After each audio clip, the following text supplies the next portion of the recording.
I'm confused. I'm so confused. Um, all right, like I'm on. Okay, we're live on YouTube.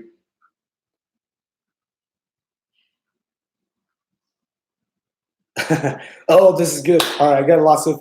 We got lots of. We got lots of chatter on YouTube here, so this is great. Uh, Typhoid Mary, healthcare is never personal. It's if it were, then anti-vaccine people would have a more reason to say no. Let's see.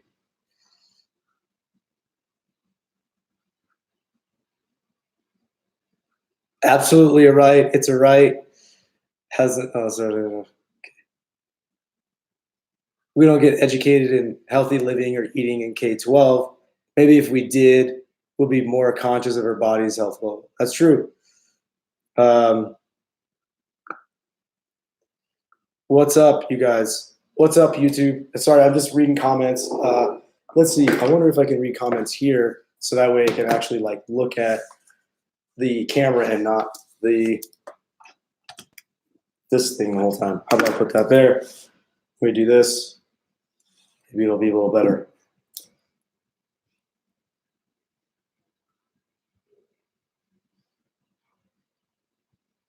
Oh, okay.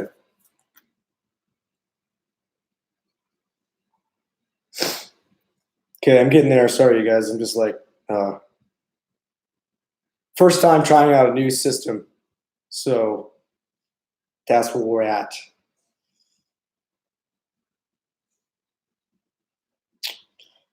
Hmm.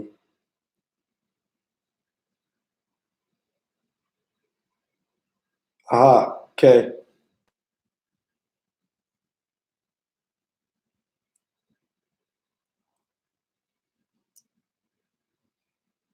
All right. Sweet. Okay. So now I got the comments right here, and we can chat. So it's a right. Change my mind. Why do so many doctors oppose Medicare for all? These are good questions. I love these. Wrote my final paper in my health ethics class on this topic. It's a right in your opinion. Cool. So I guess I have to tell you what I think. I don't think it's a right. I think that obviously everybody wants to have it. I think all doctors want patients to have it. But I don't see it as a right, as in like um, that the government has to provide it. Essentially, I think is what that means, right? Because like there's lots of other countries. I mean, there's millions, billions of other people. We're only 300. Is that right? 350 or 400 million people in the United States, and there's billions of other people in India and Africa and other places that don't have healthcare. So I don't know why like we think we're so fucking special that we have to have like we're demanded, or we demand that we have to have healthcare as a right. Like the other fucked up thing is like there's like things that you need to survive is like water and food and shelter, and so kind of like how come those are not rights, right? Like you're born, so it shouldn't those be supplied first, I guess, because those are more basic. And then what was it? Well, I wrote something down, and I think the other thing was, like the actual it's not the Constitution, number one, the healthcare. And if it was, the constitutional rights are not funded, right? Like freedom of speech is number one, right? So you're not like funded to go like be a reporter or start a newspaper, and then you're not funded. You have the right to bear arms, but you're not funded for that. I guess is like the whole like the universal healthcare thing. So that's kind of my take on that. But I think that also people get it confused. Like when you say it's not a right, it's like you don't want people to have it, or you don't think everyone should have it. That's not true. And like, especially the universal healthcare, a lot of doctors are against that because, but not that it's not that you don't want patients to have the healthcare and you don't want them to take care of themselves. Because certainly when people come in to see me, like we have tons of people that are they don't take care of themselves, and whether they have healthcare or not, uh, most of the time it doesn't really matter. It's like more of that patient, that person's life, like lots of their decisions are in the same kind of like category. And it's like bad decision making.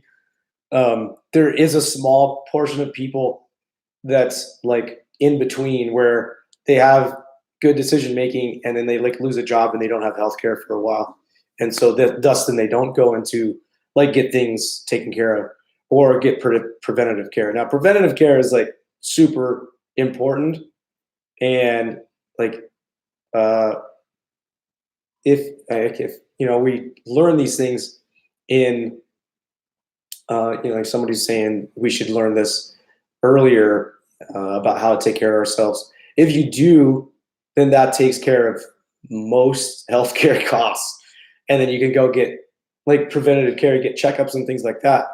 Um, but I think about 85. I would say about 85%. I don't know if anybody's like really categorized this or like actually done a research project on this, but about 85% of you know problems, health problems, are lifestyle driven.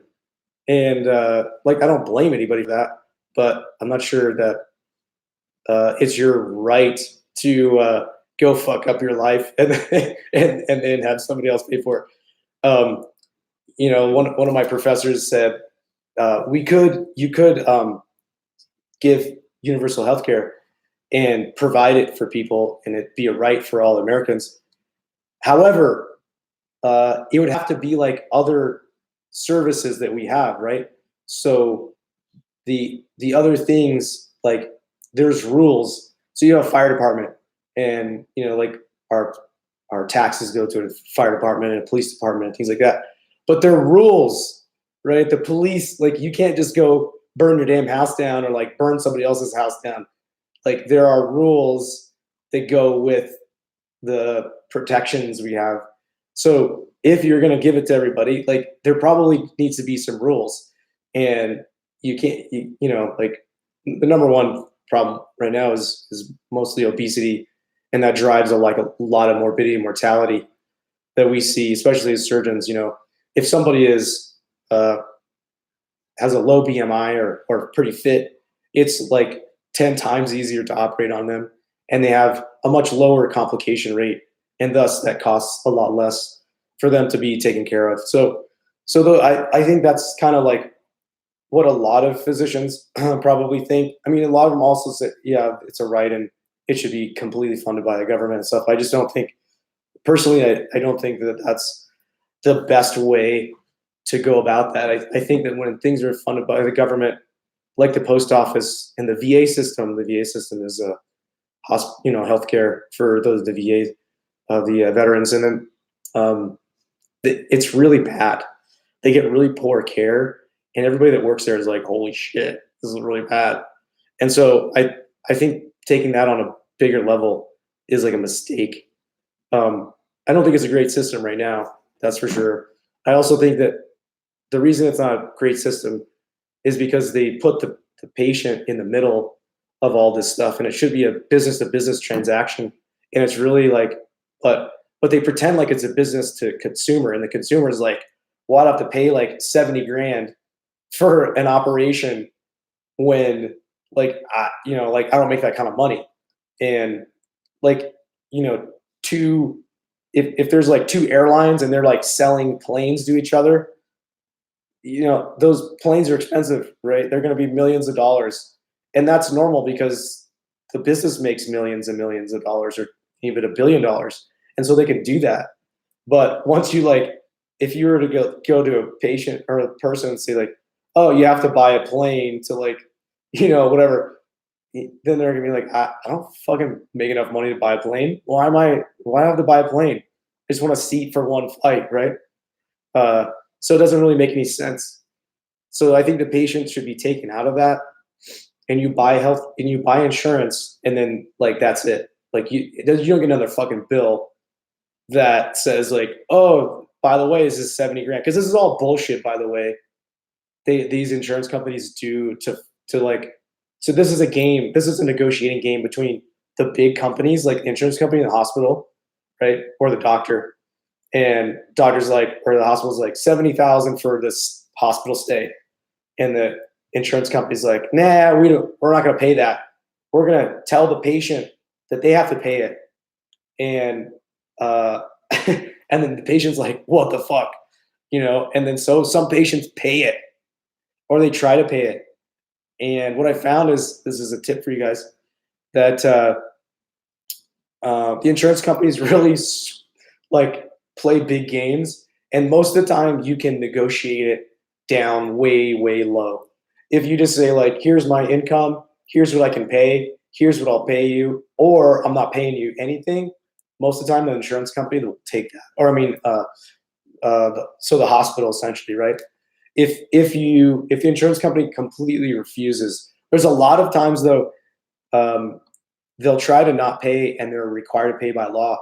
So for instance, like emergency, if you have an emergency, you go through the emergency department, the insurance company is required to pay that.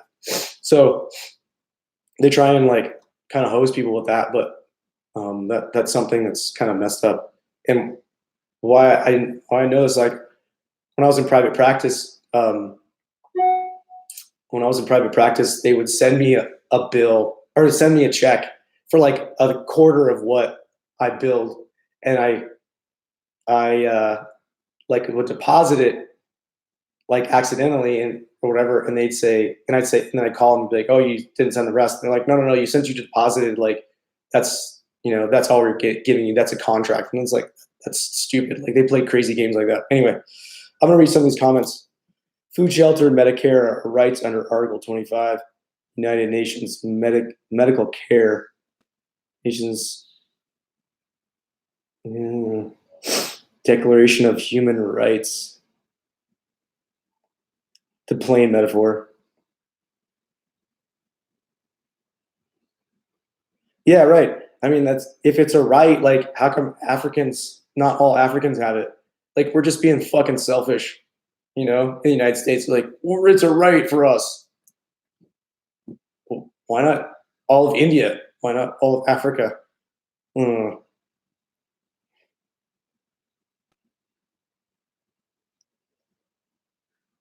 Uh, could you not make the argument that everyone has the right to live, therefore denying people a service that would help them live is in effect denying them right to live?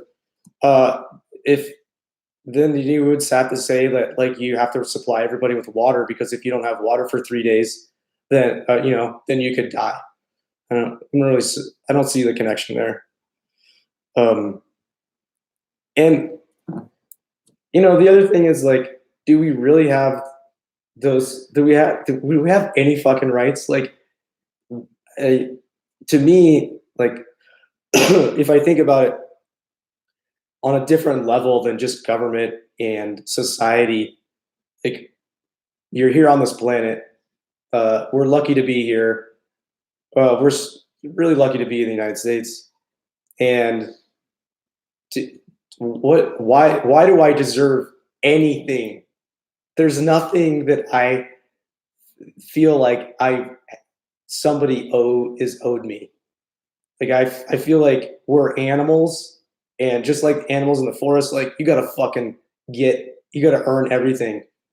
Um, and there's lots of competition, and that's how the animal planet works. So I'm not sure that anybody has the right to live. To like, the universe and Mother Nature sure the fuck doesn't feel like that, because when there's a tornado, people die, right? So we're living in like two different places. Like I live in a space that's like like I obey the laws of the universe, and then other people I think live in it that it's like completely like the laws of the universe don't exist, and it's only society's laws, which I think are they're man-made and stuff, and so it's kind of weird. Anyway, but I do I mean, like I said, I don't think people should. I don't like it when my patients don't have healthcare and obviously haven't taken care of themselves. Um, but I don't see a big uh, difference in patients that don't have healthcare And like, if you give those patients healthcare, and they were destroying their bodies before, most of the time they're destroying their bodies still. Like I said, there's a small amount of people that kind of like have it and then don't have it for, they lose a job or something. And then that affects them because they needed a surgery or something like that. But all emergency care, like you're talking about life or death, like emergency care, when somebody comes in the hospital, we don't, hospitals are required by law to take care of them, no matter if they have insurance or not. So if someone comes in and they're, you know, in a coma, or got in a car wreck, you don't ask them if they got insurance. And if they say no, then you leave them on the street. This is not how it happens. So they all get taken care of. And then I was in a meeting this morning. Most hospitals have a charity care as well. And so they write these things off. And if you go to them and say, I was in a car wreck, I was in the hospital for a month, my bill is $600,000. I make $60,000 a year. I can never pay this. I will pay you $10,000. And so they'll write off the rest to their charity care. And my one small hospital, I think it was 2018 or 17, gave $22 million in charity care to patients. So it's not like people are not doing shit.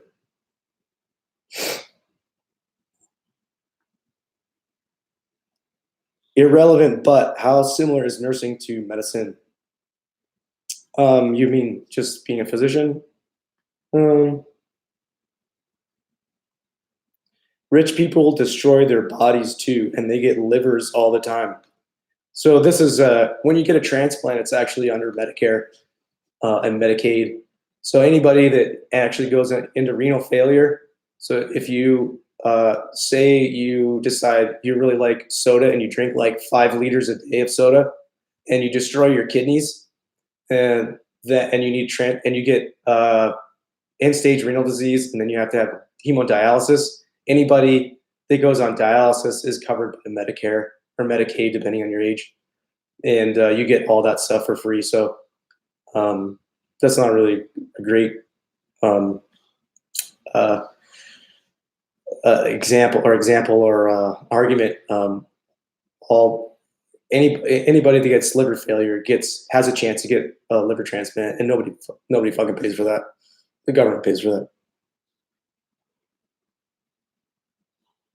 Yeah, I think that's an interesting point. Is that we have rights, but our rights end at another person's at where the other person's rights begin. And so I think if you have a right to something, then you can't really demand that somebody else provides you that. So it's like the freedom of speech is costing somebody else anything, I don't think.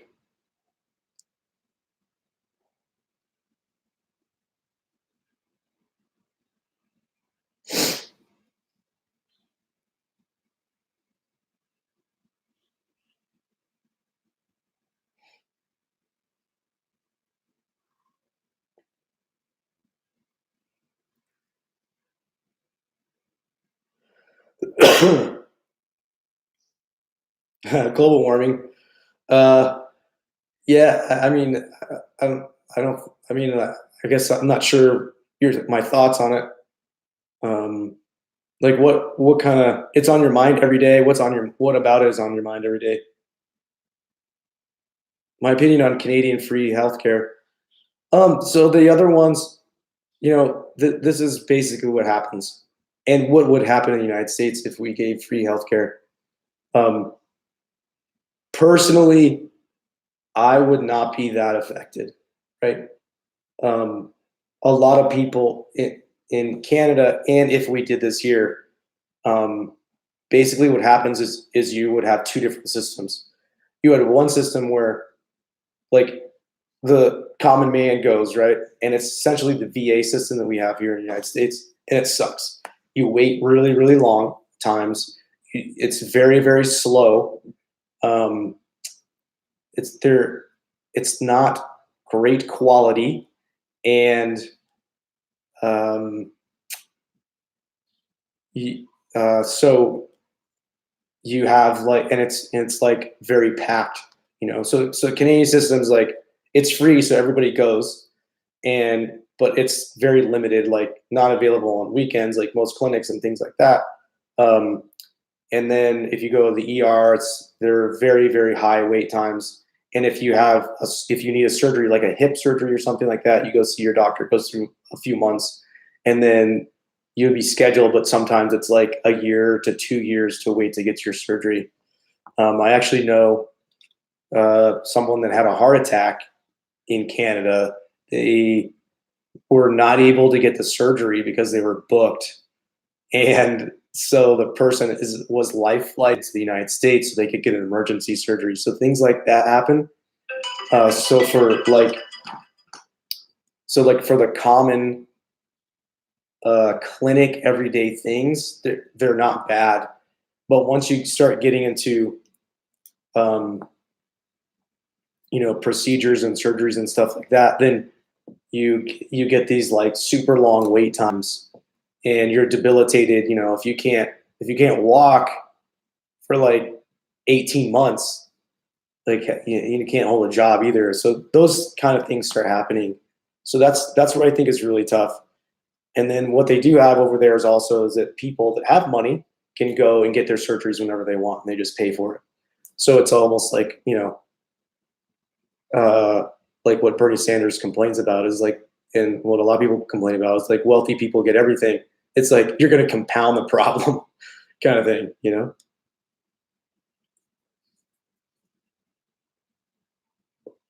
Yeah, food's not right either.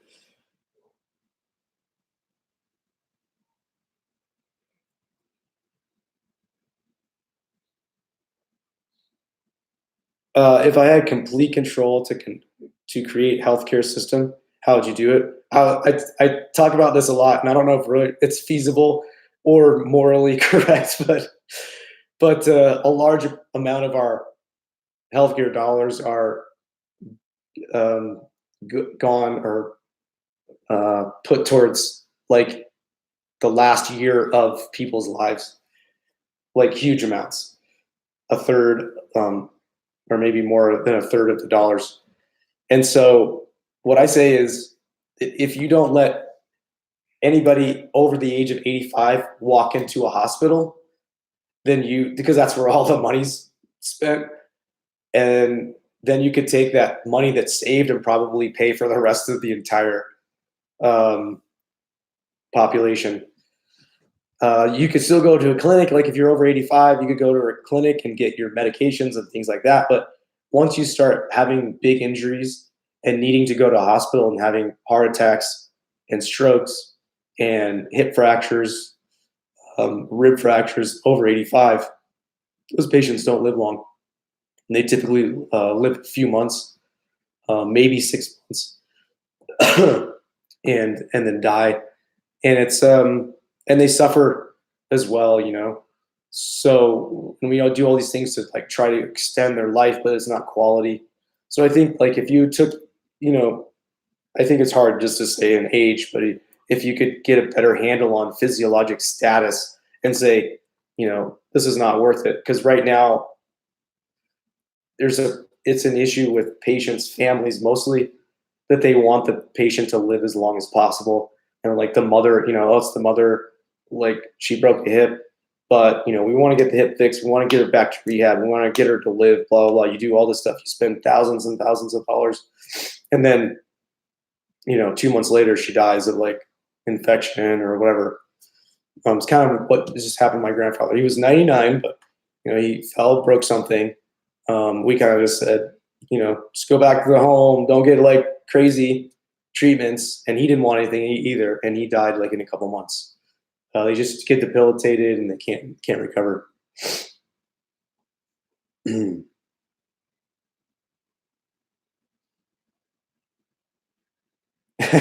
So you guys like that over 85 comment, huh?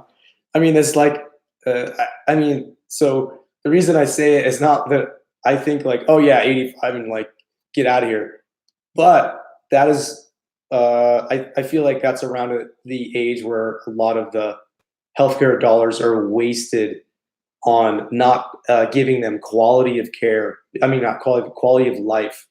So, like, I see people die a lot, and I see people suffer a lot, and a lot of our treatments are prolonging suffering. And one of the things that physicians always say is like, "Do no harm," and it's so stupid to say that because um, we're harming people by prolonging their suffering on a daily basis on a scale that's unimaginable. In my small hospital, I see it almost on a daily basis, and so I can't even imagine what the actual numbers are. But in the other thing is, like, when you're providing care for somebody, those resources are finite, and you can't. It doesn't go towards somebody else. So if you pull back a lot of that stuff, then you can have those resources freed up, human power, and just everything else. Uh, Blood products is a good one. Liver transplants are a good one. Transplants. There's a lot of controversy about who should get a transplant and who shouldn't. Right now, we just pretty much give them to everybody, but there's a shortage. So if you had a stricter criteria for patients that get transplant, then you would be transplanting them at a healthier state. They would have better quality, those patients, and they would not suffer as much if you said no to certain people. So saying no to some people with healthcare is giving somebody else more quality or less suffering. So that's, I think a lot of people don't think about that, but that's exactly what happens. Um, and when I said the 85 thing, I'm not looking at it as I want grandpa to die. I'm looking at it as taking this care and giving it to somebody else who can have a more quality of life, because this person is going to suffer either way. We can either prolong their suffering or take that care away and shorten their suffering, and then they die because they're going to die either way, and then give it to somebody else and decrease that suffering for that person. Right?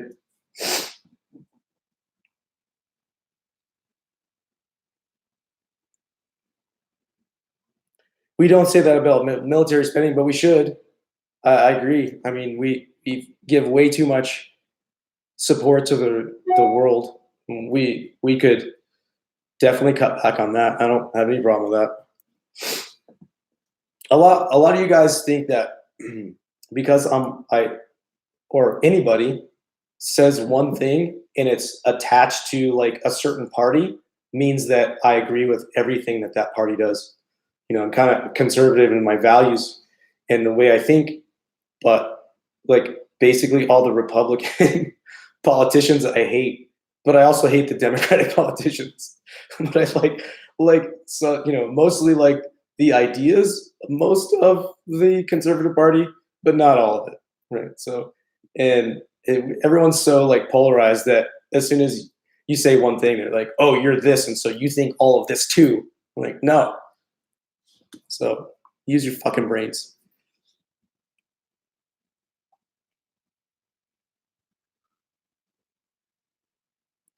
Euthanasia. It's actually kind of funny because we were just talking about this the other day. Um, it's obviously illegal for physicians to assist suicide, or maybe there's a couple states that it's illegal. It's legal. Mostly, it's illegal. But hospice care is crazy. Like, though they do a lot of that. Um, I've seen lots of patients in hospice, and hospice people are very like they don't want those people to suffer, and yeah, there's a fine line there between giving some morphine to make them feel better and to make them stop breathing, and sometimes it's tough to distinguish which one happened. Did they just die and they were having morphine so they weren't suffering, or did they just keep giving morphine and they just stopped breathing and they died? It's pretty crazy. I personally wouldn't want to do that, I don't think that's like a great idea, but it does happen.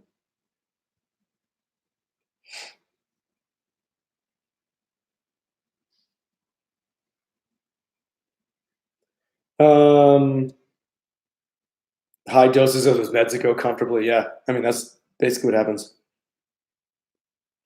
You'd say billions of people were correctly educated. Yeah, I agree with that. I think one of the major problems we have uh, in the U.S. is the education, and it's not the education system. I mean, yeah, that's a fucking another whole thing. That's not my really wheelhouse.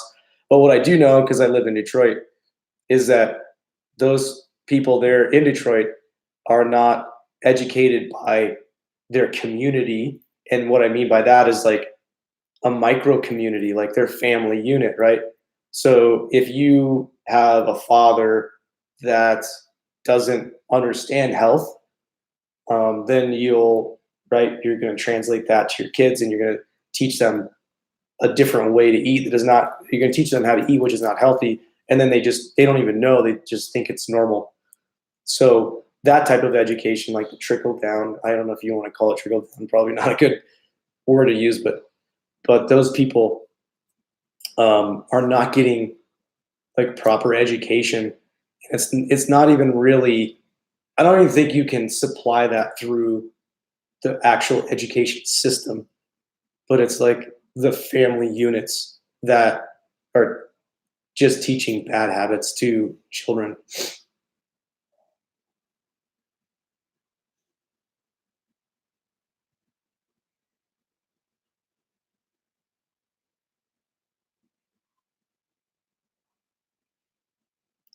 What's my opinion on EHRs? I think that people hate them right now, but I think it's an evolutionary process. You have to go through. You can't just go from like, you know, riding a bicycle to, you know, making a rocket and piloting it to the moon. Like there has to be steps in between, and I think that's where we're at right now. Is we started with some really really bad ones, like horrendous, and they're still out there, which is crazy. They like actually look like DOS. I don't know if you guys remember DOS, but anyway, um, that you have to go stepwise. And so we have the really bad ones, and now we have some, you know, mediocre ones, and they're still cumbersome and they still don't work that great. But in order to get something amazing, you have to keep like having small iterations and improving and improving. And maybe one time there'll be a big, maybe a few times there'll be like big leaps, big jump breakthroughs or whatever. But you're not going to get it if you just like try to work on the perfect system. It's just not going to happen. So we're in a I see we're in a transition phase, but a lot of physicians hate them, and so some are really bad, and some were not so bad and reasonable. But it's moving towards something that's like really functional and actually improving care and actually saving time. The EHR was like the big reason that they said it has to be implemented is because it was going to save time and improve safety, and it doesn't either. Actually makes things longer and like probably decreases safety. I think it increases safety in certain areas, but in other areas it doesn't. Why don't you simply have free healthcare like Europe has? Um, it's interesting. America is 10 times the size of those countries in Europe, and if you look at the UK, the NHS is going bankrupt, and they can't fund it, and so they've like, and I talked to physicians over there, and they're like, holy shit, we're so fucked. Like they keep pulling back, paying everybody less, paying like hospitals, doctors, everybody gets paid less, pulling certain systems and services and things like that. Like it's pretty rough, which nobody talks about. And you know, on the surface, all those look good, but when you deep dive, it becomes a wreck. So, and they work for some things really well, and other things really, really, really bad.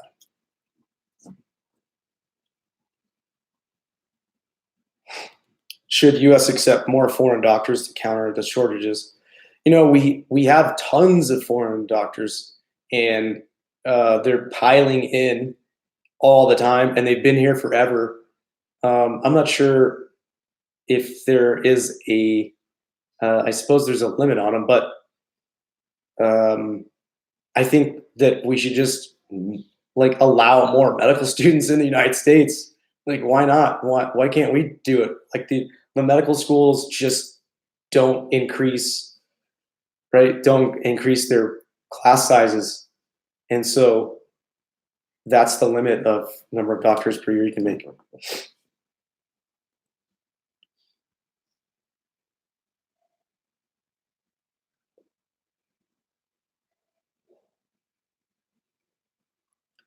Yeah, it is actually kind of funny that one of the things I like to do with this YouTube and stuff is like inspire kids to go into medicine because I feel like if you're somebody that's really smart coming out of or in college right now, you're like, oh man, do I want to go into medicine with all these problems? And or should I go into tech where it's like sexy and people are getting paid all this money and it's like improving and where healthcare is like some people talk about it like it's dying, which I don't think that's true. I think that the tech revolution happened. The healthcare tech haven't revolution hasn't happened yet, and when it catches up, it's gonna be awesome. So if like you're in college med school right now, like when you're a physician, it'll be super cool because there'll be lots of cool shit.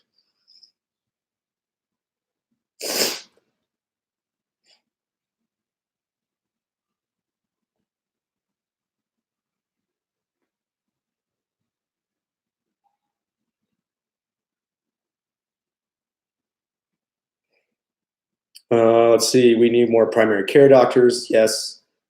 Um, yeah. I mean, but nobody wants to go to primary care. I mean, not nobody, but it's not as incentivized, to do that. And I talk with lots of primary care physicians, and I'm on lots of like Facebook groups and stuff, and they all hate it.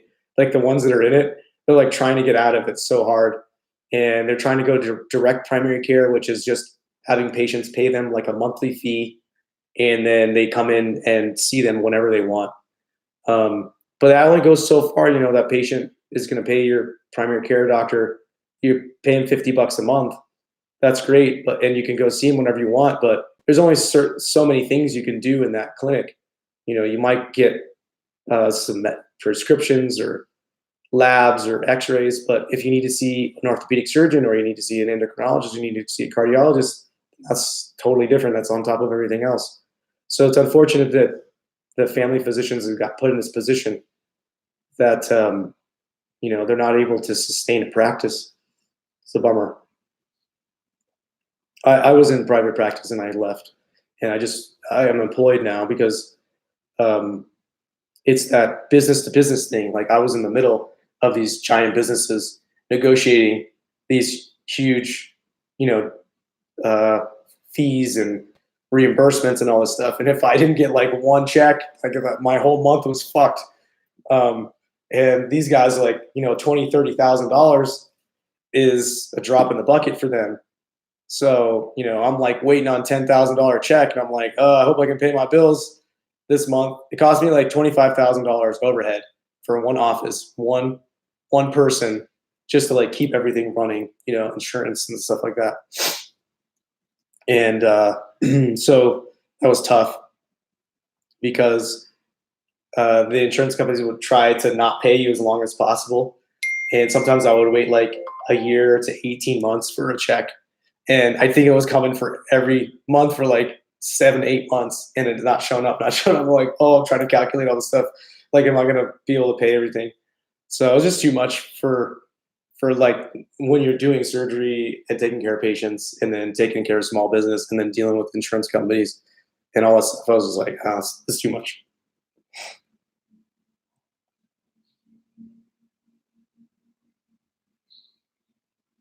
Let's see.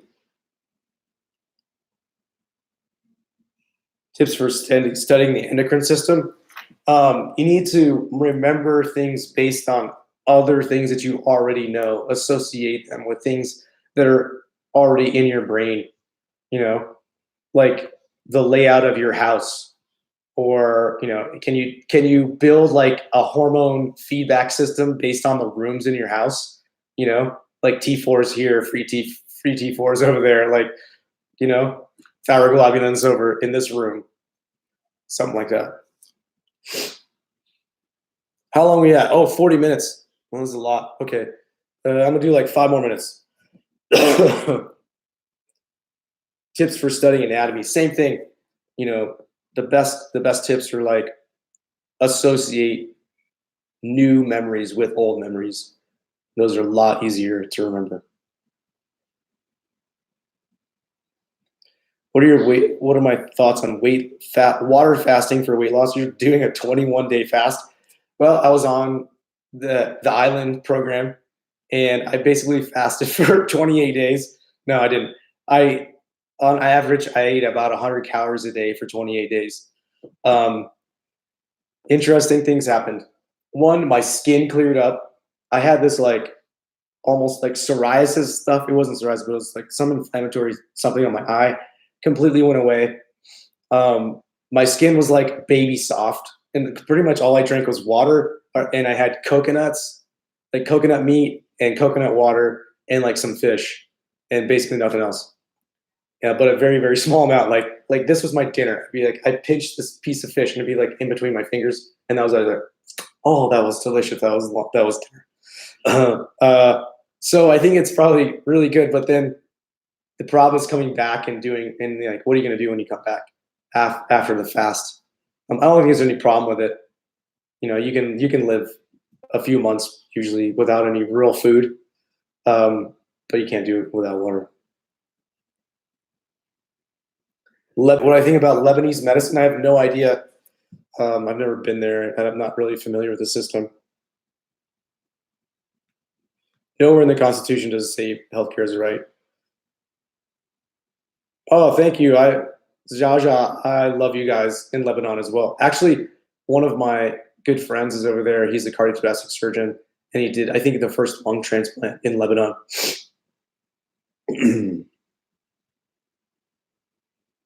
Sorry, I still have a cold. I'm like sniveling and stuff. Thoughts on surgery critical care?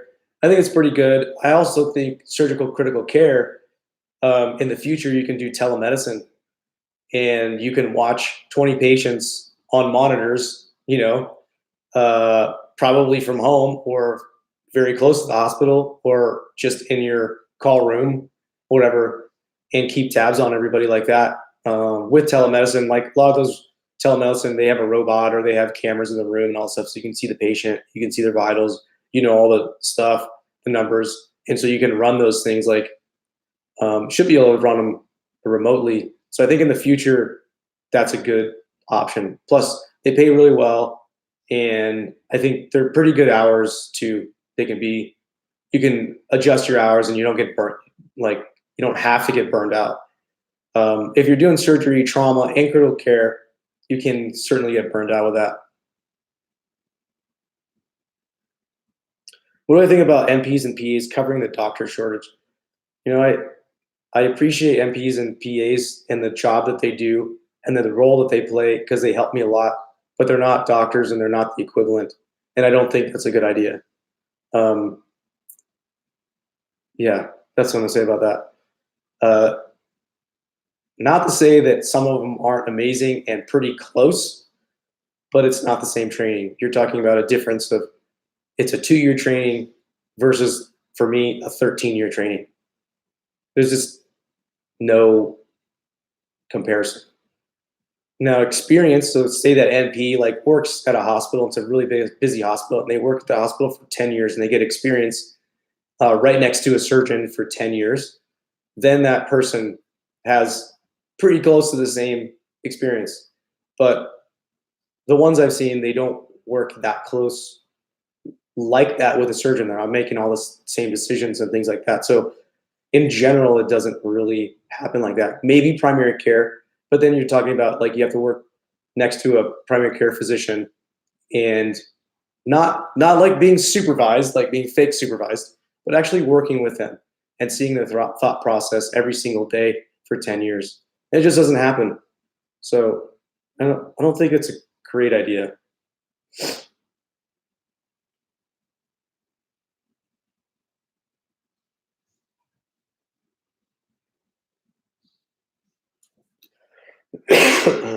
What are your feelings as rewarded and fulfilled as you thought you'd be? I'm like glad I worked so hard.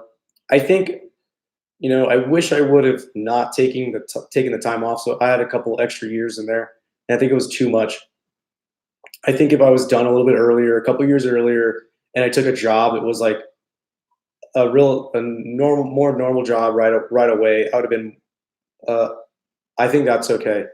I think I waited too long. Like essentially, I didn't start having a real job. When I say real job, like an employed position with, in a big hospital with partners who could help me and I could get mentored from them. I didn't have that until I was 40 because I finished at 35.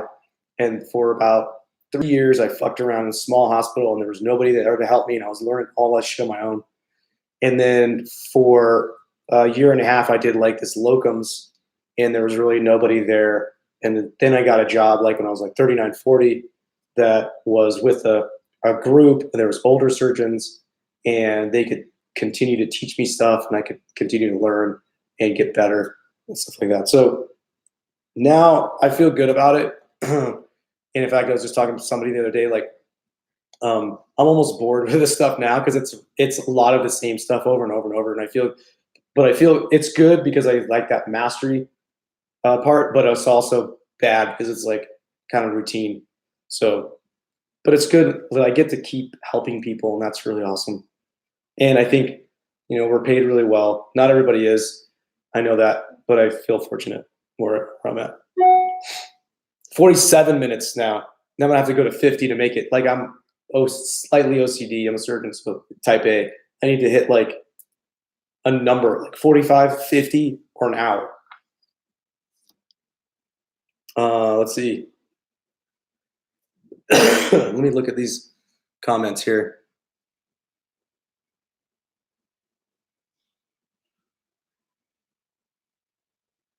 Future of cardiothoracic surgery in the presence of interventional cardiology. I don't think cardiothoracic surgery is going away. It is a little bit more difficult to uh, get a job. There are less jobs, less good jobs. Let's put it that way. In cardiothoracic surgery, I just talked to one of my friends the other day. He's in LA, and he did like cardiothoracic and then transplant fellowship. And he's just like, it's just tough out there. He's got a good job now, but for a while, like he stayed at thoracic transplant fellowship because he couldn't get a really good job that he wanted. He could get any job, but he's like, I really want this specific thing. And he did 2 years of medicine, uh, 5 years of general surgery, 2 years of cardiothoracic, and then 1 year of transplant after med school. Look,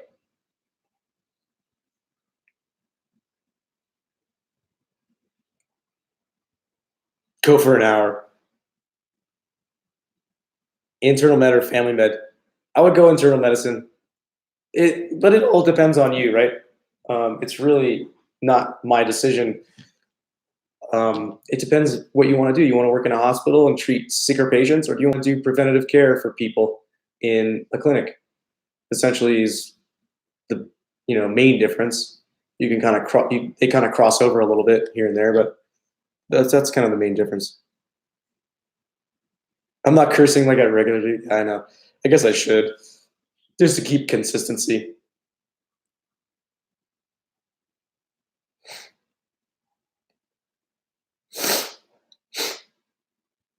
Plus or minus 300 first job out of residency. That depends on. My job was mine was actually under 100,000 because I was doing private practice, and so that was a big mistake. They did that for like 3 years. So I lost a lot of money, but most of the time it's going to be under 300, like 250. General surgeons 250, 270. If you go to smaller places that are not in high demand and they need somebody real bad, you can make more. Much easier. Dude, what do you guys think about the new set? I got a new camera. I got the computer here. Look at how like it looks like cool there. And then in the background, what do you think? I changed some stuff up a little bit. I got another one I'm gonna do in a little bit too. I want a couple sets in the house. This is my office in my house. So it's looking good, huh? It's like professional. I'm gonna start making. So okay, I talked to my YouTube editors yesterday, and we're gonna do one car video a week. We're gonna do one live a week. I'm gonna try to get them at the same time and figure that out. And then I'm gonna do one like highly produced video a week. So I would like you guys to actually put in the comments what topics you would like to hear, because that helps us a lot. Make things that you want and talk about things that you want to hear, and also I don't have to think of shit. But I have a lot of cool ideas though. I'm gonna review some movies. Okay, tell me this: what movies, like with not it doesn't have to be medical related, but like those movies where the hero gets like shot and then like dropped out of an airplane and this and that. Like, which one of those movies should I review to see like is this medically feasible or not, or like this should this guy have died already, and what kind of injuries they have or they should have, and the physiology of the injuries.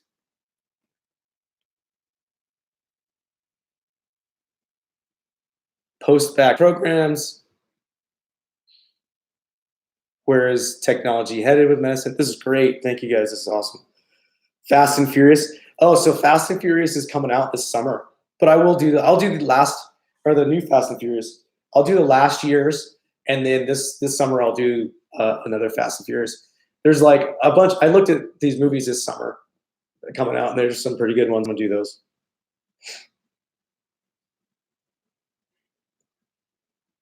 Talk about Ben Carson's movie, Iron Man, The Hulk, Saving Private Ryan. Oh, I like that. That's a good one. The Rockies. We'll talk about. Oh, check this. I can't. I kind of screwed this up, but for the future YouTubes, I got this little studio system where I can look at my. I can stream my desktop, my browser, and then I've got that biodigital that I can go into like the anatomy stuff, and it's like a 3-dimensional thing. So we'll like figure out which bones they broke in Rocky's face. Talk about that. John Wick is coming up. Black Hawk Down, that's a good one. All things that can kill you during general surgery, like during the residency.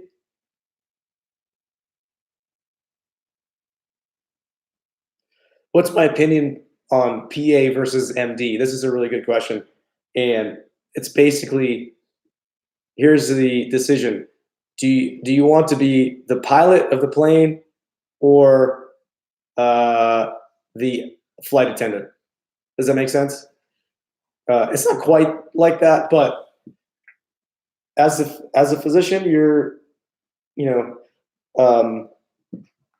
making most of the decisions. You're doing all the fun stuff, and the physician assistant is kind of, not always, but a lot, is doing the stuff like the paperwork and talking to the families. And so I'm basing it off of my PAs and MPs. Rounding, kind of talking with the nurses, talking with the social workers, doing that stuff. And it's essentially what you do as a resident in your first 2 years. So as a PA or an NP, I kind of see that as like a permanent intern job. Now, some people like that, and that's totally fine. And they help me a lot. And by God, I would really hate it if actually I work other jobs. I worked at another job that I didn't have one. And I was like, oh my God, this is hell. So it helps a lot. But that's the difference. I get to do the surgery. They get to help me. They don't ever really get to do the surgery. Yeah. I have a cold and a broken foot. Yes. My little nephew gave me this cold, little bastard. Yesterday, I was going to do it live yesterday. My voice completely went out. Completely. I turned everything on. It was all set up. And I was like, I was like, oh my God. I can't fucking do it. Would I recommend some start a family during med school or residency? Only if you have a partner, extremely supportive partner who is out loud has said, and on video has said, I promise to take care of everything. That's the only reason you should do that. You could do it with a partner who is amazing. Any less than unbelievably amazing partner, you're so fucked.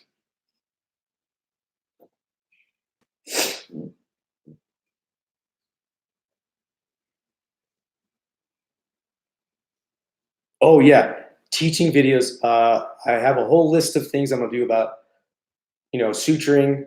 Like what kind of sutures are there? What kind of instruments? I'll go over all the like the typical kind of instruments that I use, and like how to suture, how to tie knots, all that good stuff. That's gonna be fun ones.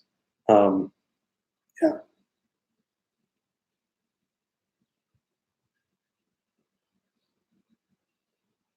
Any possible to be any type of surgeon with a dentist lifestyle. So OMFS, oral maxillary facial surgeons. Um, I think is probably the closest you're gonna get. They do make a good amount of money too, like a big time. One of my friends actually, but it's a lot of work. It's a lot more. You have to go to dental school, and then you have to go to med school, and then you have to do OMFS residency, which is like 5 years, I think. So when I was a intern, I met this guy Brian, and we were on the trauma team together. And he's like, oh, I'm gonna do OMFS, and I was like, oh, really? He's like, yeah, I did, I did dental school. I took the dental exams. I did med school. I took the medical exams. Now I'm doing an internship for a year, and then I do my residencies at OMFS. I was like, what the fuck is wrong with you, dude? Why would you ever do that? He's like, cause like when I'm done, I'll just like pull the wisdom teeth out of 13-year-old girls and drive home my Ferrari at 3:30 p.m. every day. I was like, okay, I understand. It's pretty funny. Book reviews. All right.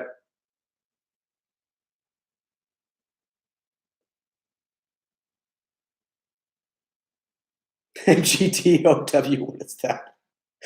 Oh my God. I'm not going to touch that.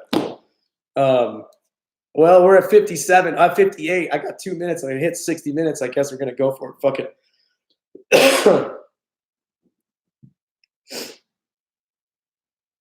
Red pill for life. Hilarious. Oh, so I'm gonna do a plug for my study course. You guys always know. We got a couple courses. We have let's see. I'll type them in here. Oh, whoops. We have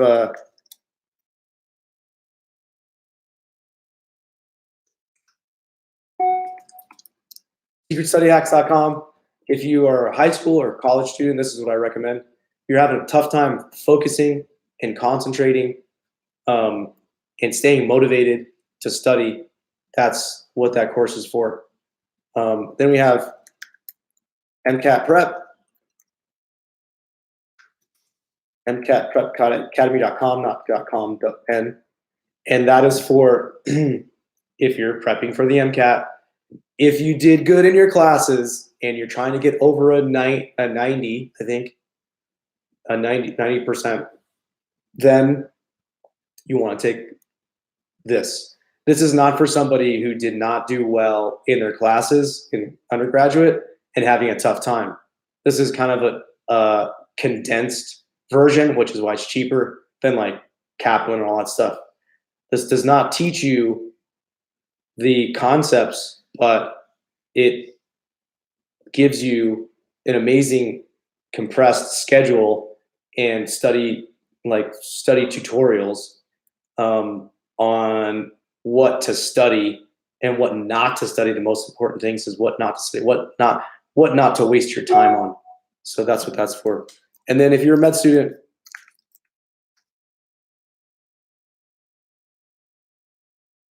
and you're going to be studying for step 1 pretty soon. stepprepacademy.com. That is for, if you're going to take step 1 and same thing, you want to get a really high score, you want to get over the 90th percentile. That's what that's for. And this actually has an app. It's really cool.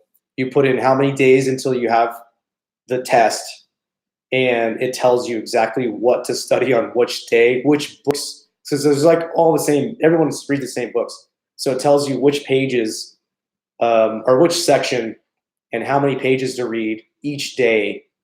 If you just say, like, I have 45 days left to step 1, and you go boom, and it tells you each day what you got to read. And if it's like, if you can read 5 days a week or 6 days a week or 7 days a week and how many hours a day, you put all those stuff and it calculates everything. It's pretty good. And also the same guy, there's a Caleb who's a ER resident at Johns Hopkins, built this, and he teaches you all of his tricks for step 1. So that's it. Yeah, good one.